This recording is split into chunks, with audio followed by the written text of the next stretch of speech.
하는 생각이었습니다. 백수가 과로사 한다는 그런 재미있는 말이 있을 정도로 많은 사람들이 바쁘게 열심히 살아가고 있습니다. 그런데 과연 무엇을 위한 열심인지 오늘 이 시간처럼 오롯이 하나님 앞에 머물 때만이라도 나의 열심은 무엇을 위한 열심인지, 나의 인생의 방향은 어디로 향해 가는지 질문해보고 또 답을 얻을 수 있었으면 좋겠다는 생각이 듭니다. 오늘 우리는 사도 바울의 이야기를 같이 읽었습니다. 현재 바울은 재판을 받고 있는 중인데요. 바울에게 붙은 제목은 바울이 헬라인을 데리고 성전에 들어갔다. 그래서 거룩한 곳을 더럽혔고 또 여러 지역에서 유대인과 율법과 성전을 회방했다라고 하는 그런 내용이었습니다. 바울이 복음을 전할 때 유대인들과 충돌을 피할 수 없었던 것은 아닙니다. 그렇지만 바울은 유대인의 어떤 율법이라든지 전통에 능했던 바리새인이었기 때문에 그들과 어떤 척을 질 만한 그런 행동을 할 사람이 아니었습니다. 근데 그럼에도 불구하고 바울이 가는 곳마다 쫓아다니면서 회방하던 그 유대인들이 바울이 이제 도성에서 예루살렘 성 안에 헬라인과 함께 있는 것을 보고 모함을 한 것이었습니다. 바울은 그 일로 인해서 몇 차례에 걸쳐 재판을 받게 되었습니다. 유대인의 제사장들과 공회 앞에서 재판을 받기도 하였고요. 그 당시에 총독이었던 벨릭스 앞에서 재판을 받았습니다. 나중에 벨릭스가 이제 좌천이 되고 새로 베스도라고 하는 사람이 부임을 하게 되는데요.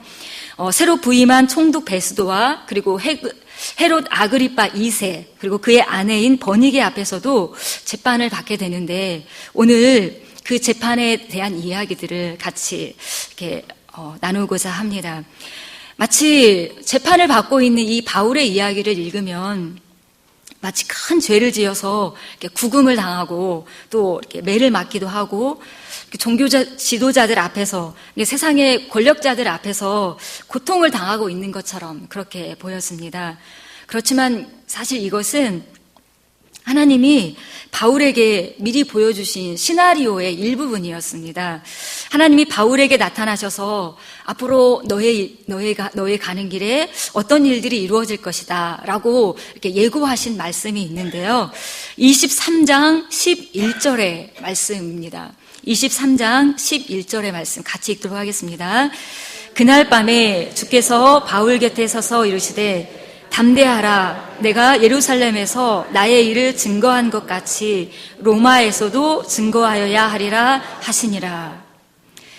네, 사실 바울에게는 로마에 가서 로마 교회에 있는 성도들과 교제를 나누고 그리고 땅끝이라고 이렇게 생각되어졌던 서버나까지 가서 복음을 전하고자 하는 그런 간절한 바람이 있었습니다.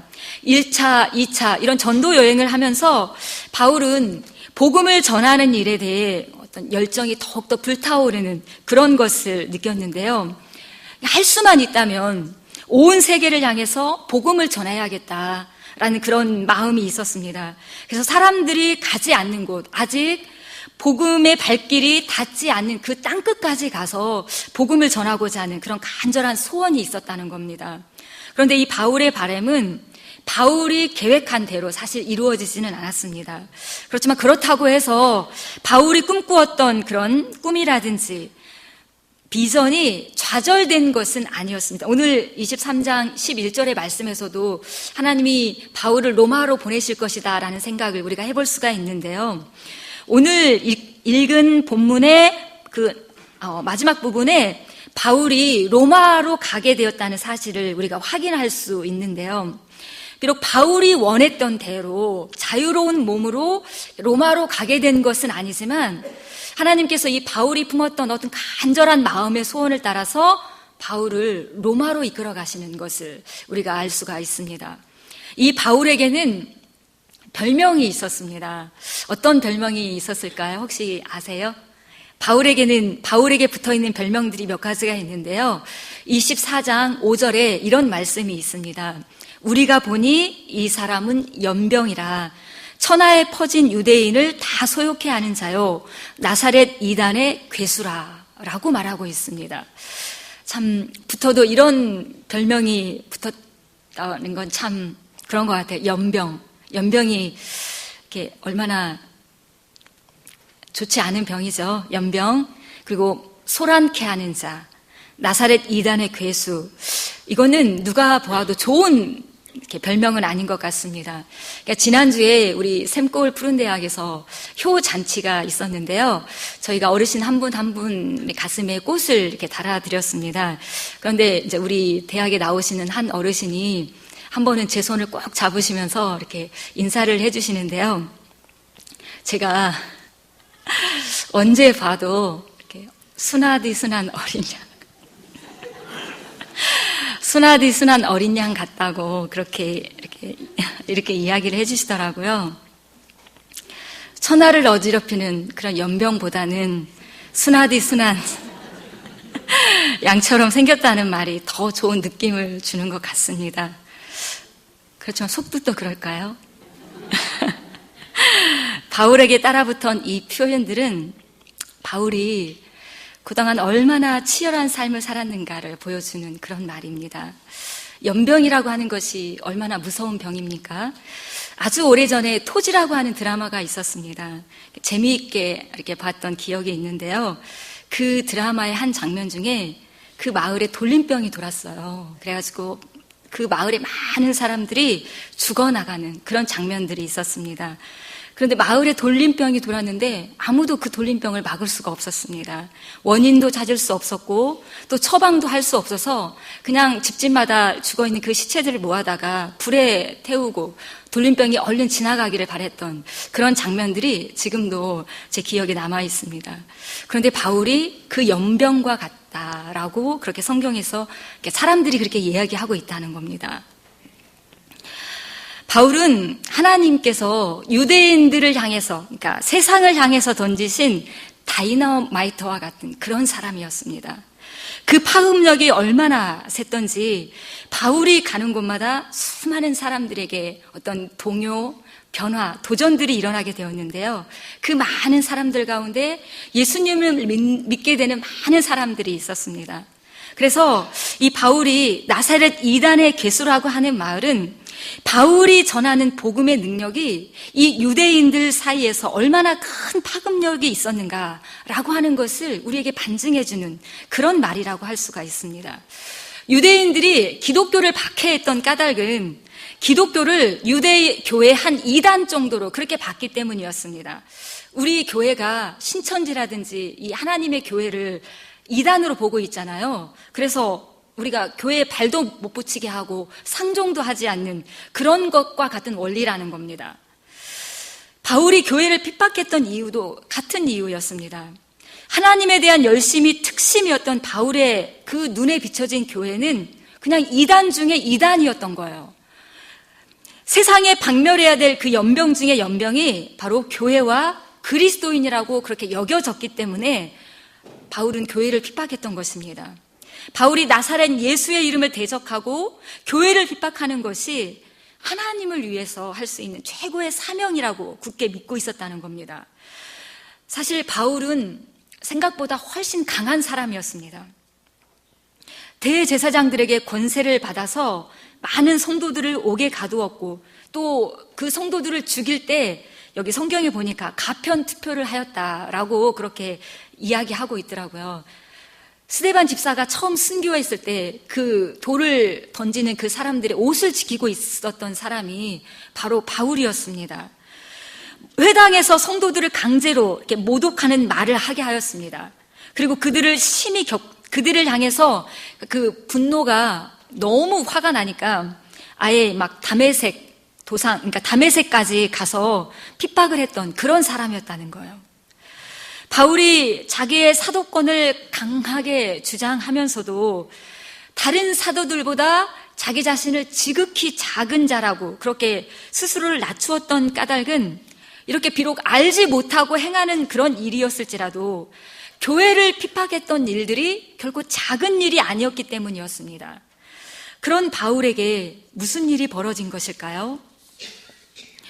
정오의 빛보다 더 밝은 빛에 둘러싸여서 하늘로부터 들려오는 하늘의 음성을 들었습니다. 얼마나 그 빛이 강력하였는지 사흘 동안이나 앞을 보지 못했다라고 성경에서 이야기하고 있습니다. 이 다메섹 도상에서의 체험이 정말 바울에게는 너무나 특별한 경험이었습니다. 바울의 인생을 완전히 뒤집을 수 있는 중대한 사건이 되었는데요. 그 이유는 바울의 마음이 그 순간조차도 그 어느 때보다도 진실된 마음이었기 때문이라는 것입니다. 그러니까 그리스도인들을 박해하기 위해서 다메섹을 향해서 가는 그 길 가운데서도 바울의 마음은 정말 진실했다는 거예요. 최선을 다했다는 겁니다. 이렇게 백성들을 선동해서 예수님을 십자가에 못 박아 죽인 종교 지도자들이 있죠. 대제사장들과 서기관과 바리새인들. 이 사람들의 의도는 사실 순수하지 못했습니다. 빌라도 앞에서 재판을 받을 때 예수님을 정죄하기 위해서 내세웠던 증인들이 있는데요. 그 증인들이 이 종교 지도자들의 사주를 받아서 세워진 사람들이었기 때문에 증언을 하면서도 서로 그 증거가 맞지 않았습니다. 당시 총독이었던 그 빌라도도 예수님을 재판하는 자리에서 이 사람을 죽일 만한 아무런 죄목도 아무런 잘못도 찾지 못하였다라고도 그렇게 이야기하였습니다. 그런데 예수님은 십자가형이라고 하는 사형 언도를 받았습니다. 그런데 이 예수님의 사형 언도가 사실은 공정한 재판의 결과가 아니었다는 것입니다. 정치와 종교와 그리고 어떤 많은 사람들의 사리사욕이 한데 어우러져서 누구에게는 정치적인 야욕을, 누구에게는 탐욕을, 누군가에게는 종교라고 하는 어떤 거칠애를 지키기 위한 그런 몸부림에 대한 결과였다는 거예요. 그렇지만 이 바울에게 있어서 그리스도인들을 핍박하고 교회를 핍박하는 그런 모든 일들이 자기의 모든 삶과 명예를 걸고라도 반드시 해내야 하는 그런 사명이자 최선의 선택이었다는 것입니다. 그리고 그것은 그 누구를 위해서가 아니라 오직 하나님을 위한 그런 열심에서 비롯한 그런 선택의 결과였다는 것입니다. 하나님께서 왜 바울을 사랑하셨을까요? 하나님께서 왜 바울을 사랑하셨을까? 하나님께서 왜 하필 바울을 선택하셨을까? 우리는 이런 이야기들을 통해서 느낄 수가 있다는 것입니다. 바울은 순수하고 정말 진실된 마음으로 하나님을 사랑하는 사람이었습니다. 자기 자신을 바리새인 중에 바리새인이라고 소개한 바가 있는데요. 이 말은 어떤 의미가 있을까요? 종교적인 열심으로만 바리새인이었다는 것이 아닙니다. 삶 속에서 정말 바리새인으로서 정말 삶 속에서 고결하고 의롭고 온전하게 하나님의 말씀을 살아냈다는 의미가 여기에 담겨 있는 것입니다. 예수님께서 바리새인들을 많이 책망하셨죠. 회칠한 무덤과 같다. 이런 책망을 많이 하셨는데 회칠한 무덤이라고 하는 것은 어떤 것일까요? 겉은 이렇게 깨끗하게 하얗고 깨끗하게 잘 만들어져 있지만 그 속에는 시체가 썩어서 냄새가 나죠. 그런 위선으로 가득 찬 사람들이다라고 예수님께서 예수님 당시에 많은 바리새인들을 향해서 그렇게 책망을 하였습니다. 그런데 그런 바리새인과는 차원이 다른 바리새인이었다는 것입니다. 예수님을 알지 못했을 때조차도 바울은 하나님 앞에서 신실한 하나님의 백성이자 하나님의 자녀였다는 것입니다. 우리는 하나님께서 우리에게 우리는 용모와 신장을 보지만 하나님은 우리의 중심을 보신다라고 그렇게 말씀을 하셨는데요. 하나님께서 그렇게 우리의 겉모습만 보는 것이 아니라 우리의 중심을 보신다는 사실은 우리에게 참 용기를 주는 말씀인 것 같습니다. 사람들은 비록 알아주지 않을지라도 우리가 정말 정직하고 진실된 마음으로 이렇게 살아가게 될 때 하나님께서 우리를 알아주신다는 것입니다. 하나님은 이 바울의 인생에 잘못 설정된 방향을 바꿔 주셨습니다. 나사렛 예수를 대적하고 교회를 핍박하는 삶이 아니라 나사렛 예수를 증거하는 그런 복음 전도자로 인생의 방향과 목적을 그렇게 완전히 바꾸어 주셨는데요. 이 다메섹 도상에서의 경험은 그렇게 바울의 심령에 아주 깊은 그런 흔적을 남겼습니다. 그것은 단순히 하늘에서 정오의 빛보다 더 빛나는 빛이 비치고 또 하늘에서 음성이 들리는 그런 신비로운 체험의 그 정도의 수준이 아니었다는 겁니다. 부활하신 예수님께서 바울의 깊은 내면을 만지시는 그런 특별한 경험이었고, 그의 인생이 송두리째 바뀌는 그런 소중한 일생에 다시 없는 그런 사건이었다는 겁니다. 지금은 그런 신비한 체험을 하는 일도 사실 흔한 일은 아니지만, 과거에 그런 경험을 하였더라도 그 효력이 오래 가지는 않는 것 같습니다. 하나님의 은혜로 병고침을 받았는데도 하나님을 떠나는, 하나님의 그 신앙을 저버리는 일들이 참 많이 있는 것을 우리가 볼 수가 있습니다. 신비로운 체험이 효력이 없는 것은 아니지만 시간이 지나면 어떻습니까? 그냥 희미해져 갑니다. 그렇지만 바울이 경험한 이 다메섹 도상에서의 사건은 그런 어떤 병을 고치고 그런 정도의 어떤 신비로운 체험과는 비교도 할 수 없는 그런 특별한 일이었다는 것을 우리가 이 사도행전을 읽어가면서 다시 한번 느낄 수가 있습니다. 사도행전에는 이 바울의 회심과 그리고 바울이 어떤 사역들을 하였는지, 그리고 그 후의 이야기를 우리에게 들려주고 있는데요. 바울의 인생이 녹아져 있는 말 그대로 이 사도들의 이야기들이 이 사도행전에 다 기록되어 있습니다. 그런데 이 사도행전에 이 다메섹 도상에서 경험했던 그 일들이 3차례에 걸쳐서 다시 한번 반복해서 이야기되고 있는 것을 우리가 읽을 수가 있습니다. 이것은 이렇게 재판을 받는 가운데서 반복해서 증거하고 있는 것을 우리가 읽을 수가 있는데요. 자기의 목숨을 구명하기 위한 그런 변명이 아니라는 겁니다.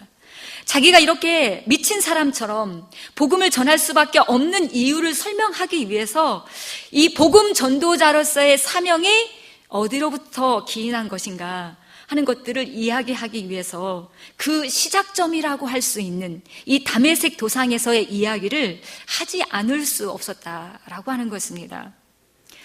바울의 이야기를 들은 사람들의 반응은 다 제각각이었습니다. 벨릭스 같은 경우에는 바울이 전하는 복음을 듣고 두려운 마음을 가졌습니다. 두려워했다는 거예요. 그래서 자주 불러서 이야기를 나누기도 하였습니다. 그렇지만 거기에서 한 발자국도 나아가지 못했습니다. 바울이 교회에서 헌금한 돈을 가지고 왔다는 그 말을 들었을 때는 아예 돈 때문에 눈이 가려져 버리는 그런 불행하게 되기도 하였습니다. 돈에 눈이 가려져 버리는 거예요. 그래서 바울을 불러서 자주 이야기하는 것은 혹시 바울이 풀려나기 위해서 뇌물로 바치진 않을까, 그런 마음들이 있었다는 거예요.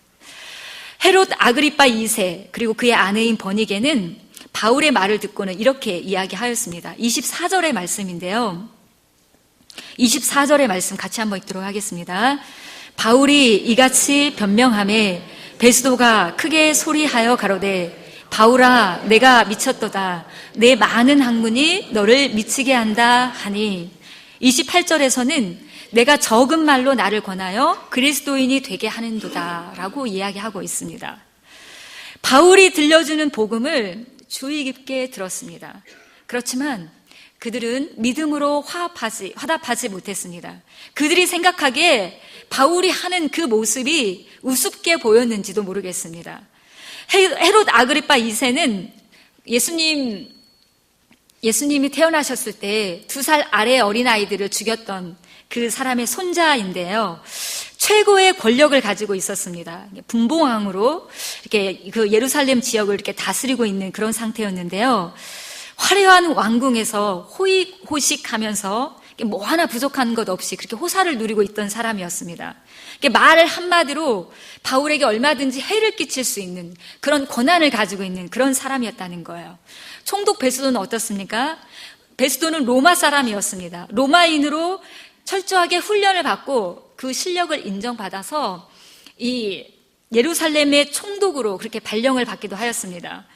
그의 권세와 힘으로 대적할 수 있는 사람들이 없었다는 거예요. 근데 그런 베스도가 바울의 변명을 듣고 그런 생각이 들었습니다. 이 사람이 물론 종교적으로는 이 이스라엘 사람들과 뭔가 얽혀 있는 것은 좀 맞는 것 같은데 로마법으로 생각을 하면 과연 이렇게 감옥에 가둘 만한, 구금을 시킬 만한 죄가 있는가? 그렇지 않다고 생각을 하였습니다. 만약에 바울이 로마의 가이사에게 호소하지 않았다면 그냥 그 자리에서 무죄를 받고 무죄를 선언하고 석방할 수도 있었다라고 그렇게 베스도가 이야기하는 것을 우리가 읽을 수가 있었습니다. 그렇지만 헤롯 아그리빠 2세나 버니게나 벨릭스 총독이나 그리고 베스도 총독이나 다 어떻습니까? 믿지는 않았다는 거예요. 그에 비해서 바울은 어떻습니까? 바울의 모습은 어떨까요? 오랫동안 구금 생활을 하다 보니까 그 감옥 생활을 한다는 게 참 어려운 일이잖아요. 행색은 남루할 뿐 아니라 혈색도 좋지 못했을 것 같아요. 건강해 보이지 않고 눈빛은 살아있지만 저들의 눈에 비춰진 그 바울의 모습은 많은 지식과 종교에 미친 그런 미치광이에 불과할 뿐이었다는 겁니다. 자기들과는 비교도 할 수 없는 그런 하찮은 존재, 그런 일개 죄수에 불과한 바울이 아그리빠 왕을 향해서 그리고 총독 베스도를 향해서 무엇이라고 선포하고 있습니까? 29절의 말씀입니다. 같이 읽도록 하겠습니다. 바울이 가로되 말이 적으나 많으나 당신뿐 아니라 오늘 내 말을 듣는 모든 사람도 다 이렇게 결박한 것 외에는 나와 같이 되기를 하나님께 원하노이다 하니라. 배짱도 이런 배짱이 없는 것 같아요. 아무리가 허세가 많아도 분봉한 앞에서, 총독 앞에서 부릴 수 있는 허세는 아닐 것입니다. 그렇지만 바울은 배짱을 부린 것도 허세를 부린 것도 아닙니다. 진정으로 그렇게만 될 수 있다면 좋겠다는 간절한 염원을 담아서 재판을 받고 있는 그 순간에조차도 포기하지 않고 전도를 하고 있는 것입니다. 자기의 목숨을 구걸하기 위해서 이러저러한 이야기들을 하고 있는 것이 아니라 민족을 위해서라면 자기의 이름을 생명책에서 지워버리시라고 기도하였던 그 모세처럼 바울도 자기 동족을 향한 그 열정을 담아서 복음을 전하고 있는 그런 모습을 우리에게 보여주고 있다는 것입니다. 돌에 맞아서 피를 흘리면서 죽어가던 그 스데반의 모습을 바울은 일평생 기억했을 것입니다. 자기를 향해서 돌을 던지는 그 사람들을 저주하는 것이 아니라 저들의 죄를 용서해달라고 기도하였던 그 스데반의 그때 그 마음이 어떤 마음이었는가 이제는 알았기 때문에 바울도 같은 마음으로 그 한 영혼을 향해서 정말 그들이 구원을 받을 수만 있다면 자기는 어떤 사람이 되어도 좋다는 겁니다. 어떤 취급을 받아도 좋다는 겁니다. 어떤 죽음을 죽어도 좋다는 그런 마음을 가지고 있는 그 바울의 모습을 우리가 생각해 볼 수가 있습니다. 오늘 이 시대를 살아가는 우리도 바울이 결박된 것 외에는 바울과 같이 되기를 원합니다. 비록 남들보다 넉넉하게 살지는 못하더라도, 남들보다 건강하지는 못하더라도, 남들보다 명예는 좀 없어도, 비록 남들보다 공부는 많이 하지 못했어도, 자랑할 것이 하나 없을지라도 예수 그리스도를 가슴에 품고 있는 나와 같이 되기를 원한다고 세상을 향해서 담대히 선포할 수 있게 되기를 원한다는 것입니다. 바울은 예수님을 정말 만났기 때문에 자기의 모든 자랑거리를 배설물로 여기게 되었습니다. 바울은 유대주의자였습니다. 유대주의자로 순수 혈통을 가지고 이 세상에 태어났습니다. 최고의 학문을 수학한 그런 바리새인이었습니다. 게다가 하나님을 향한 열심까지도 있었습니다. 그렇지만 무엇이든지 자기에게 유익하던 것을 그리스도를 위해서 다 해로 여길 뿐더러 또한 모든 것을 다 해로 여긴다. 그렇게 이야기하였습니다. 왜 그렇습니까? 나의 주님 그리스도를 아는 지식이 가장 고상하기 때문이다 라고 빌립보서에서 우리에게 이야기해주고 있습니다. 우리도 바울과 같은 마음으로 우리의 마음과 생각이 변화되어질 수 있었으면 좋겠습니다. 바울을 만난 이후 지금까지, 예수님을 만난 이후 지금까지 우리는 쉬지 않고 믿음의 경주를 계속 해오고 있습니다. 이제는 세상에 있는 많은 것들을 바라보는 그런 시각이 달라질 때가 된 것이 아닌가 하는 생각이 듭니다. 열심히 최선을 다해서 삶을 살아가는 그 이유가 달라져야 한다라고 하는 것인데요. 하나님께서는 모든 사람들을 바울처럼 그렇게 전도자로 부르신 것은 아닙니다. 그렇지만 그렇다고 해서 전도자로 살지 않아도 된다라고 말씀하신 적도 없습니다. 복음 전도자로 살든, 한 사람의 그리스도인으로 살든, 한 사람의 예배자로 살아가든 하나님께서 우리에게 너희는 세상의 빛이라, 세상의 소금이라 그렇게 말씀을 하셨습니다. 오늘 말씀을 통해서 결박된 것 외에는 나와 같이 되기를 원한다라고 하였던 이 바울의 선포를 우리의 가슴에 새기면서 우리의 모든 삶을 통해 그리스도를 증거하는 삶으로 나아가기를 원합니다. 먹든지 마시든지 무엇을 하든지 우리의 몸을 통해서 그리스도가 존귀되어지기를 원한다고 하는 바울의 고백이 우리 자신의 고백이 되어지기를 축복합니다.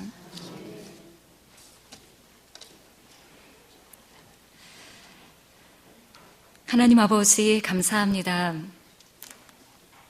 하나님께서 우리를 세상의 빛으로, 세상의 소금으로 불러주셔서 감사드립니다. 저희들이 가진 것은 참 보잘것없고 세상에 드러낼 만한 것이 참 없습니다.